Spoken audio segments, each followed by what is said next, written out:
स्वागत है सभी का एक नए विषय के साथ।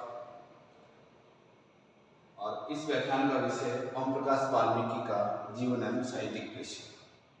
ओम प्रकाश वाल्मीकि हिंदी साहित्य में 70 और 80 के दशक में जो दलित साहित्य आया, महाराष्ट्र में मराठी साहित्य के प्रभाव स्वरूप उत्तर भारत में हिंदी में भी दलित साहित्य ने दस्तक दी और दलित साहित्य के प्रतिनिधि रचनाकार के रूप में ओम प्रकाश वाल्मीकि जाने जाते हैं। और उसके बाद मानवीयता, समता, न्याय व सामाजिक चेतना के साहित्यकार हैं। कई आलोचकों को या बहुत सारे पाठकों को लगता है कि ये जातिवाद को बढ़ावा दे रहे हैं, लेकिन जब आप पढ़ेंगे तो पता लगेगा कि उस पीड़ा को जो इनकी सहानुभूति है वो महसूस किया है और उस पीड़ा को व्यक्त करके ये मानवता की बात करते हैं, समानता समता की बात करते हैं, न्याय की और सामाजिक चेतना। हम सामाजिक प्राणी हैं और समाज में हमें एक दूसरे के सहयोग से जो है रहना होता है और इसलिए सद्भाव और मानवीय गुण सभी में होने चाहिए, यही अपेक्षा इनकी साहित्य की नजर आती है। अब आइए बात करते हैं ओम प्रकाश वाल्मीकि का जन्म का।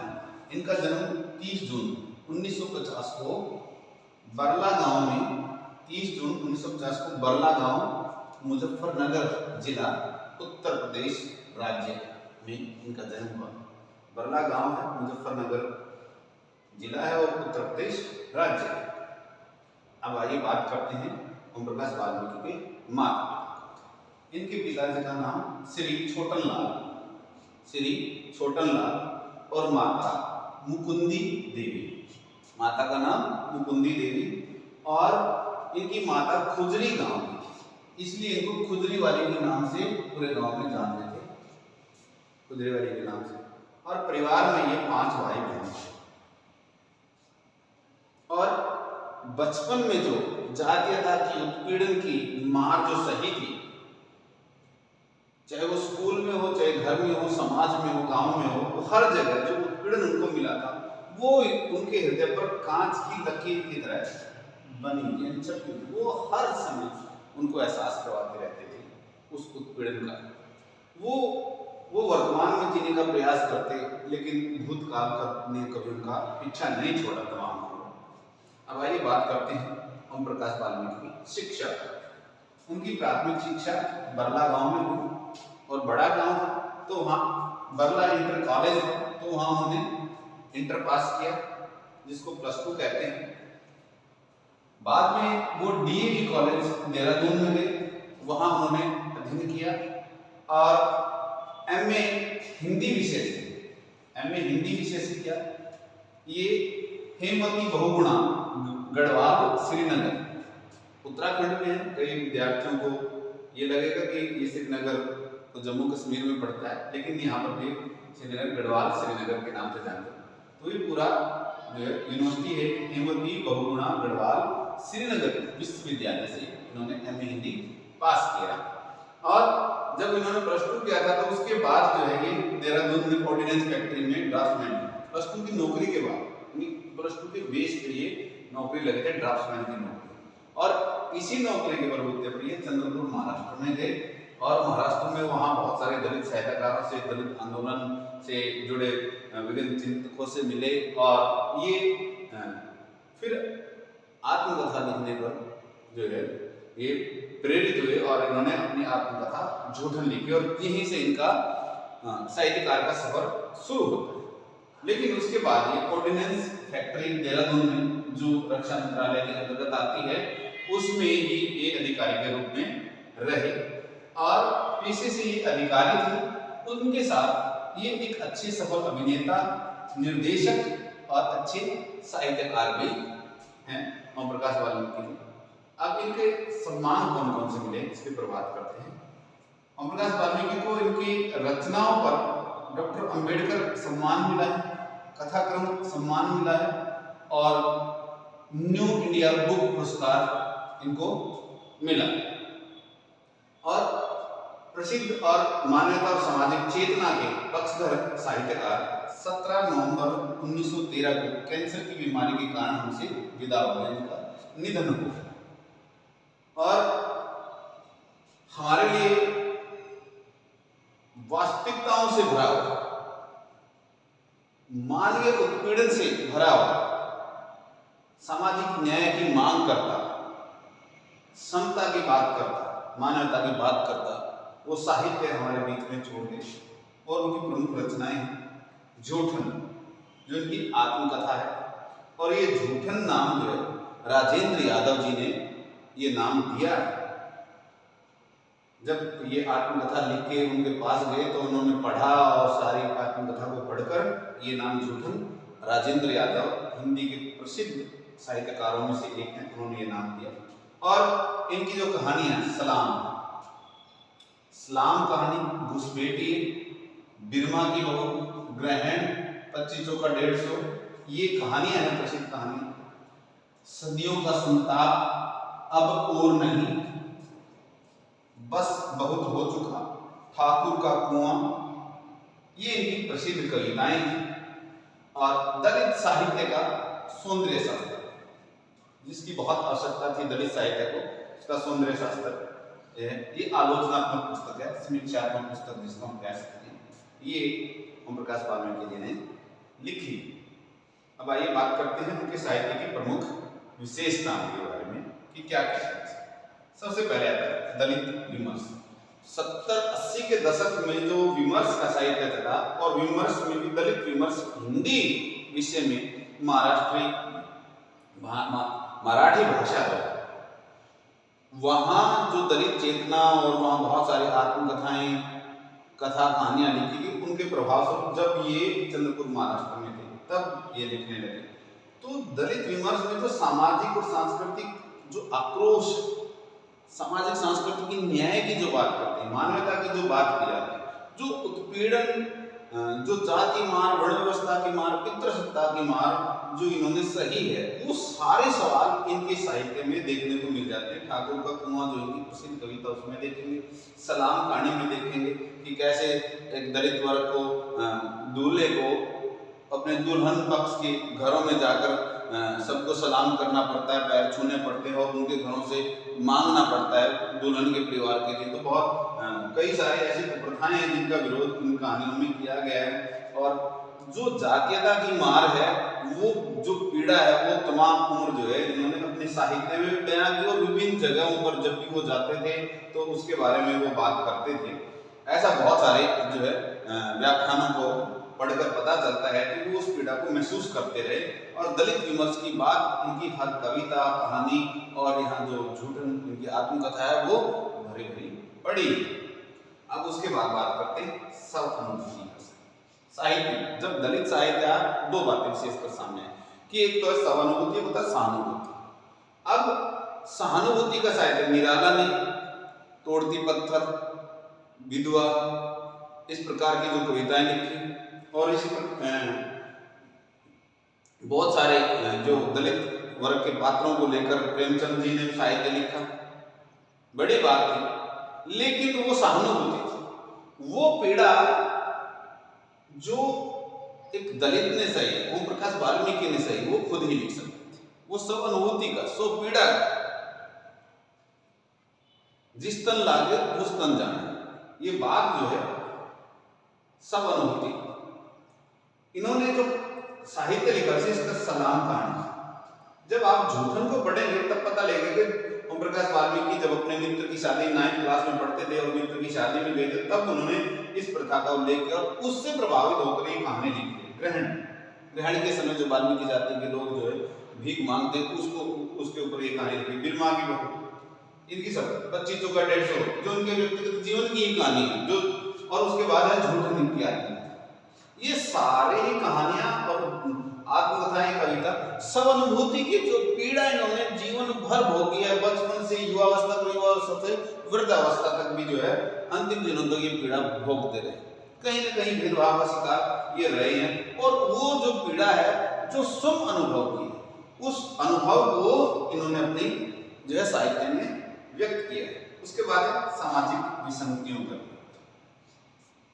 भारतीय समाज में चाहे वो वर्ण व्यवस्था हो, चाहे पितृसत्ता हो, या जाति भेद, लिंग भेद, और जातियों में भी जाति, निम्न वर्ग में भी, दलित वर्ग में भी जाति है, वो भी उतना ही जातिवाद करते हैं जितना सवर्ण दलितों से करते हैं, इतने दलितों में भी वो जातिवाद है।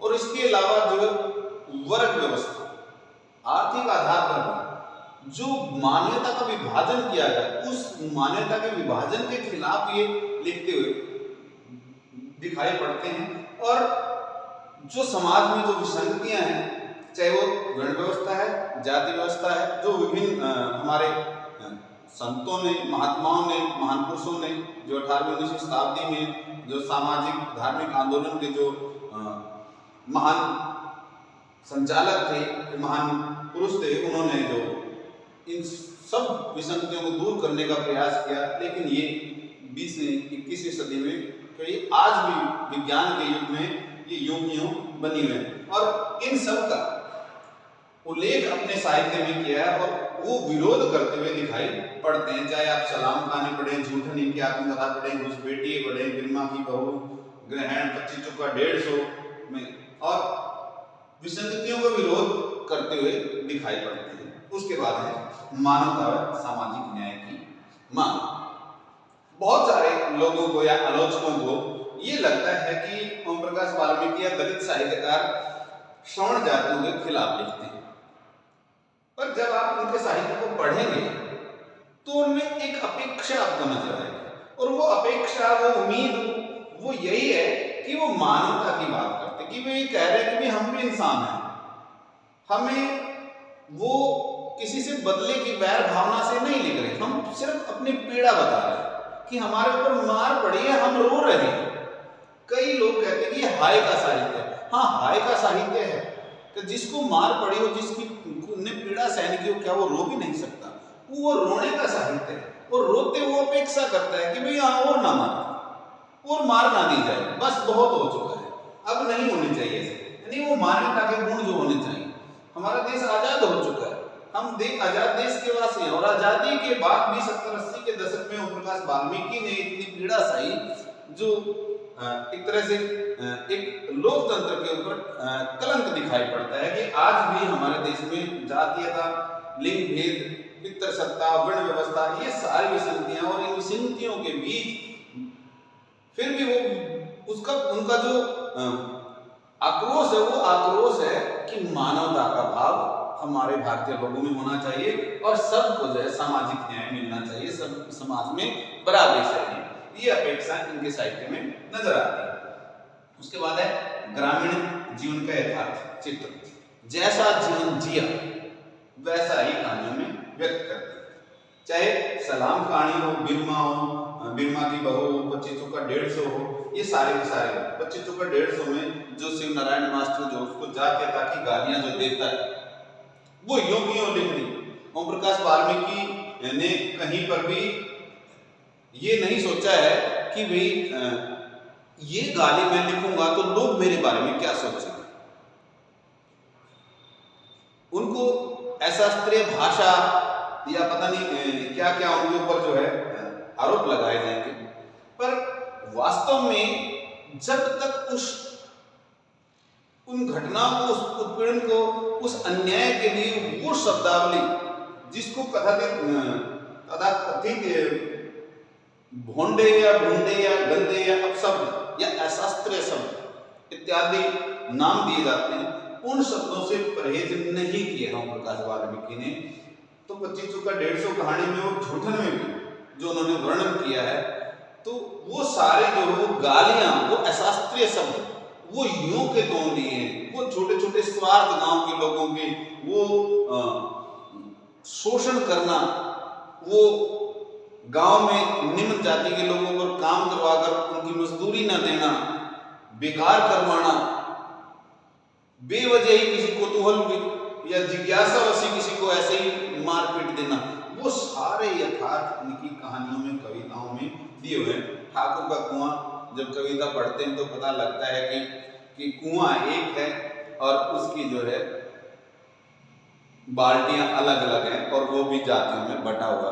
पानी तो एक ही है, लेकिन देखते हैं कि उनका हर एक, चाहे वो कविता लिख रहे हो, चाहे कहानी लिख रहे हो, चाहे वो अपनी आत्मकथा झूठन लिख रहे हो, तो जो वास्तविकता है और वो विशेषकर ग्रामीण परिवेश की, क्योंकि उसी में पले बड़े हैं और पूरा भारत गांव में बसता है, और दलित साहित्य में जितने भी साहित्यकार हैं लगभग ग्रामीण पृष्ठभूमि से आए हुए हैं और सब ने ग्रामीण जीवन के यथार्थ चित्रण किए हैं। तो उससे अछूते ओम प्रकाश वाल्मीकि भी नहीं, उन्होंने ग्रामीण चित्रण, ग्रामीण जीवन में जो भी वास्तविकताएं थी उन सबको यूं का त्यों लिया। वो गंदी गाड़ियां, नालियां, कीड़े मकोड़े या जितने भी गंदगी भरी बस्तियां हैं, वो सब का वर्णन यथार्थ किया है। उसमें कोई बनावटीपन, कोई शास्त्रीय शब्दों का प्रयोग इन्होंने नहीं किया है। कारण था क्योंकि जब आप सामाजिक न्याय की या मानवता की मांग कर रही हैं तो आपको वास्तविक पीड़ा को व्यक्त करना पड़ेगा। वास्तविक पीड़ा को व्यक्त करने के लिए, जीवंत रूप में व्यक्त करने के लिए आप उन शब्दों से, उस यथार्थ से दूरी नहीं बना सकते। इसलिए उस यथार्थ का वर्णन करते हुए ओम प्रकाश वाल्मीकि कहीं पर हिचकते हुए हमें दिखाई नहीं पड़ते। अब बात करते हैं भाषा से। भाषा समस्या का उत्पीड़न का साहित्य है, तो बहुत सारे अशास्त्रीय शब्द जिनको कहेंगे उनका इस्तेमाल किया। ग्रामीण आंचलिक शब्दावली का प्रयोग जो है इनकी साहित्य में मिलता है, और उसके बाद मुख्य रूप से इनकी हिंदी जो है भाषा है, और उसके साथ साथ जहां भी जरूरत हुई तो यथा आवश्यकता अनुकूल इन्होंने अंग्रेजी के शब्दों का प्रयोग भी किया है। बहुत सारे आंचलिक शब्द हैं और अंग्रेजी के शब्दों का प्रयोग इन्होंने किया है।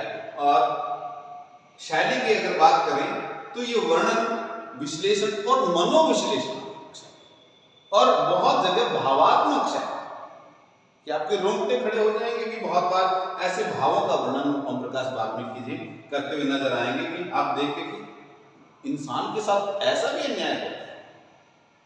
जब आप पढ़ेंगे पता लगेगा कि किस किस प्रकार की भावात्मक शैली का प्रयोग इन्होंने किया। अब इस प्रकार जो है हम समझ सकते हैं या जान सकते हैं कि ओम प्रकाश वाल्मीकि का जीवन एवं साहित्यिक परिचय इस व्याख्यान के माध्यम से, इस सवाल से जुड़े हुए जो छोटे छोटे विद्यार्थियों के जो सवाल होंगे उनका हल इस व्याख्यान के माध्यम से मिलेगा। उम्मीद करता हूं कि आपके उन सवालों को ढूंढने में या उन सवालों के हल निकालने में ये व्याख्यान आपकी मदद करेगा। धन्यवाद।